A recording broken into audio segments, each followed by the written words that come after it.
Shrestha. I am an Information Security Administrator intern at Virtually Testing Foundation. And for the week 6 of the business etiquette task, we are going to talk about team conflict management.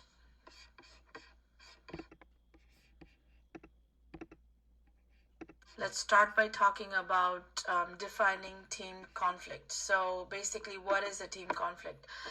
When there are differences of opinion regarding the team's needs, techniques, or goals, team conflicts can result. Also, when disagreements emerge among team members, resolving them and reaching a consensus enables everyone to work cooperatively and effectively. So, team conflict is common in the workplace where it may hinder productivity and the achievement of team goals.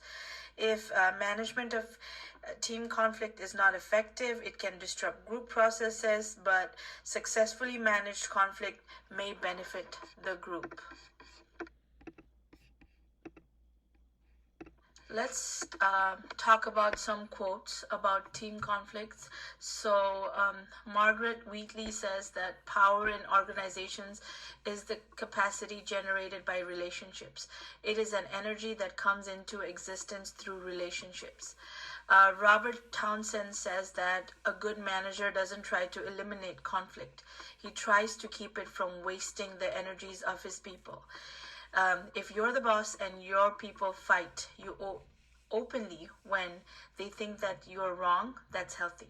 And finally, Rund and Flanagan say that the better able team members are to engage, speak, listen, hear, interpret, and respond constructively, the more likely their teams are to leverage conflict rather than be leveled by it.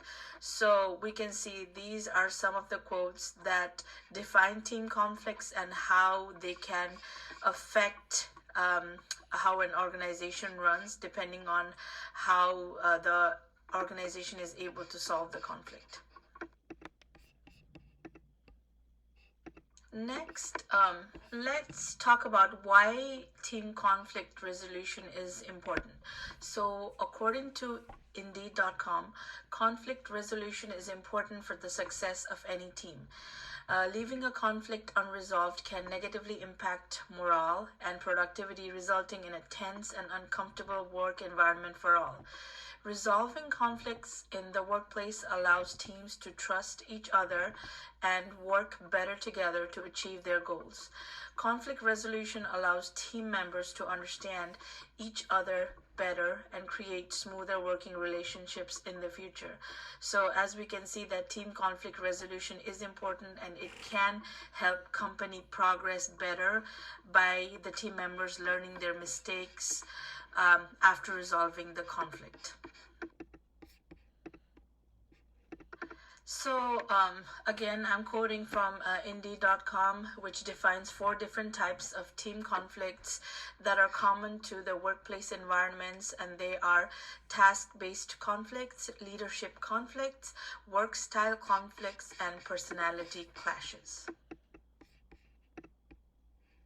Let's start talking about task-based conflicts first. So when team members depend on one another to finish a task or a project, task-based disputes can arise.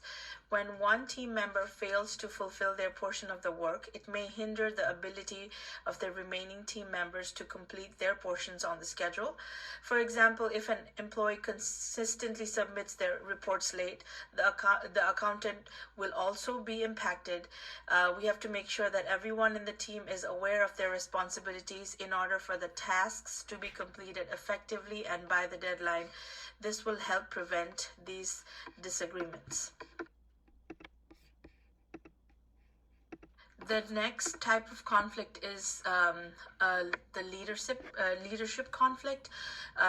Because of disparities in leadership philosophies, some conflicts arise. Each individuals lead their team in a unique manner. While some managers are directive, others are more approachable, friendly, and keen to foster teamwork. So one has to recognize and appreciate these variances among the team in order to prevent disagreements over leadership style. We always have to be conscious of our personal leadership style and how we communicate with the team members, especially people who are in the management position. So because everybody has different style of working, and because of various demands and personalities of the team members, it is very important to modify the leadership style so that we can reduce the amount of team conflicts. The fourth and final type of work conflicts in the workplace are a personality clash, where regardless of whether they're a peer, co-worker, or supervisor, they won't get along. Like everyone that you meet, working with a personality that is different from their own might be difficult. So in order to work together and peacefully and effectively, it's crucial to make an effort to comprehend their differences to avoid the team conflict. Let's talk about a scenario of a team conflict. So the scenario is basically where there is a project that is handed over a team, but the project manager has not come up with a clear objective and outlook of the project, which causes disputes over emails, ending up creation of subpar presentations and unclear meeting results. This is causing to have conflict, which is causing damage to the team morale. Let's talk about the solution to the team conflict example that I just talked about. First of all, the project lead needs to figure out if this is an isolated incident or a recurring issue. That is a crucial factor in the problem diagnosis. This issue needs to be addressed. For instance, if specific team members frequently engage in lengthy passive-aggressive email conversations, there are occasions when a skills gap need to be filled. Could they be if they really wanted to do the right thing, we need to ask ourselves if there's a skill gaps that needs to be filled. The response will assist us in identifying it. And finally, the team lead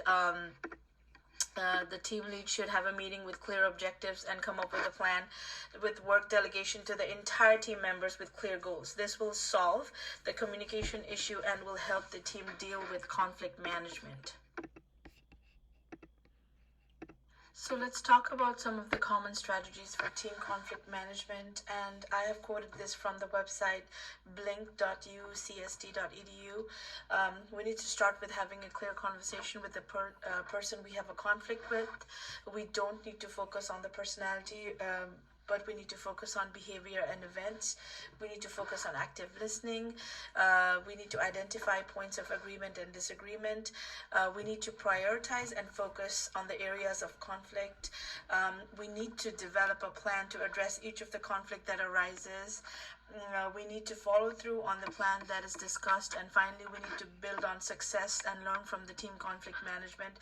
And finally, we never should forget to congratulate each other on small achievements so that it boosts team morale, ultimately avoiding team conflicts. Finally, let's talk about benefits of team conflict resolution. Some of the benefits are that conflict resolution can help bring people closer together once an issue is put to rest. One of the most important elements in conflict resolution is choosing to tackle problems as a team rather than attacking each other. Teams that successfully resolve conflicts and take lessons from them have a tendency to exhibit improved performance, and team members who have been through conflict, like team conflict resolution, learn from the incident, and as a result can become more innovative and ultimately benefiting the organization. In conclusion, we can say that team conflicts do arise in an organization, but resolving conflicts in the workplace allows teams to trust each other and work better together to achieve their goals. These are some of the websites that I used to obtain information for the slides mentioned above. And thank you, team, for listening to my presentation.